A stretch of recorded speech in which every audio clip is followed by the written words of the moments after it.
Hi friends, ఈరోజైతే నేను తెల్లపిండి వడియాలు చేసుకుంటున్నానండి. చూస్తున్నారు కదా, ఈ ప్యాకెట్ అయితే దొరుకుతుంది. ఇందులోని వాటర్ వేసేసి నైట్ అంతా నానబెట్టేసుకోవాలి. తర్వాత దీన్ని ఎర్లీ మార్నింగ్ గాలించేసుకొని ఇందులోని పసుపు, ఉప్పు, కారం, కొంచెం నూనె వేసి బాగా కలిపేసుకొని పక్కన పెట్టుకోవాలి. ఇప్పుడు మిక్సీ జార్ తీసుకొని పచ్చిమిర్చి, ఎండుమిర్చి, కొంచెం వాము, అలాగే తగినన్ని వెల్లుల్లిపాయలు ఎంత వేసుకుంటే అంత టేస్ట్ అండి.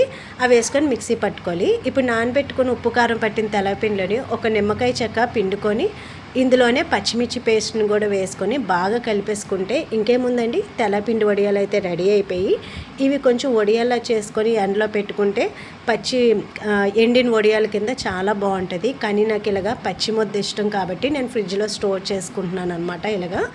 సో మరి మన వీడియోస్ చూస్తున్నారు కానీ ఒక లైక్ కానీ సబ్స్క్రైబ్ కానీ చేయడం లేదు. మరి ఇంకెందుకన్నా ఆలస్యం, ఒక లైక్ చేసి సబ్స్క్రైబ్ చేయండి ఫ్రెండ్స్.